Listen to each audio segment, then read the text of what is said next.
along the lines of problem number 1a, that a transfer to God is not possible. Other Parshanim to Rashi offer a nuanced version, one that is more focused upon the process of Vayikchu li Truma, that is built upon the two terms Gashmi and Ruchni, which in theory are mutually exclusive of each other. A translation that I refer to quite frequently is the Living Torah, a translation authored by Aryeh Kaplan, who in his short lifespan authored over 50 books, one of which is the Handbook of Jewish Thought. On the topic of God, he writes that since God is the creator of all matter, it is obvious that he does not consist of matter.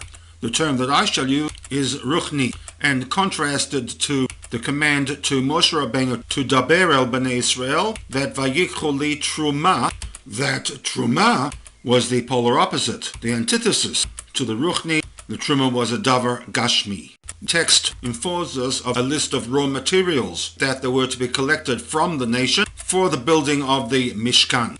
That list included gold, silver, and copper. A second category included wool that had been dyed sky blue, wool that had been dyed dark red, the Tolat Shani, wool dyed with a crimson worm. There was linen and material woven from the fleece of a goat.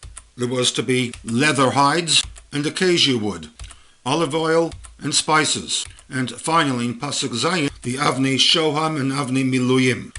These were all raw material that were in the category of Gashmi, and this was to be the Truma that was to be collected from the Bnei Israel. This Truma was to be then given to Li, to God, an entity that has no shape, no form, and does not consist of matter, the Gashmi.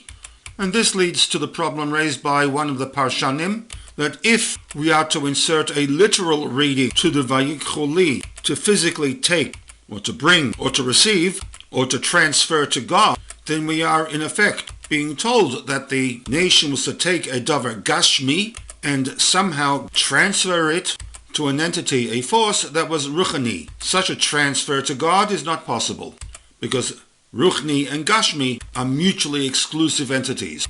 It was this theological conundrum, according to these Parshanim, that forces Rashi to reinterpret the Vayikchu li not as a physical transfer of items to God, but rather li lishmi, to have the nation dedicate those items for use in a Ruchni environment. The Rebbe will now proceed to discount this line of thinking regarding Rashi's commentary of li